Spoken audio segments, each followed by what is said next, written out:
Tingginya peminat penumpang, PT Jasa Rahayu Gumpung tambahkan armada untuk pengangkutan melabuh Banda Aceh. Penambahan armada juga didorong manajemen untuk persiapan jelang tahun baru. Kita yang udah buka jadwal keberangkatan ini pada jam kedudukan jam 9, jam 10, jam 11, jam 12 siang, 14 siang, 16 sore, 18 sore, jam 21 malam, jam 22 malam. Manajemen PT JRG dalam melayani penumpang mengutamakan keselamatan dan melakukan pemberangkatan sesuai dengan jadwal yang telah ditentukan, tidak menunggu batas jumlah penumpang untuk jadwal berangkat.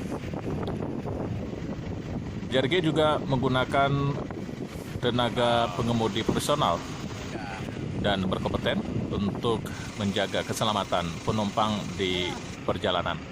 JRG juga menerima pengiriman barang dan surat melalui layanan yang dibuka di loket Melabuh dan loket Patoh Banda Aceh. Dari Melabuh Aceh, Dimas Wadi melaporkan.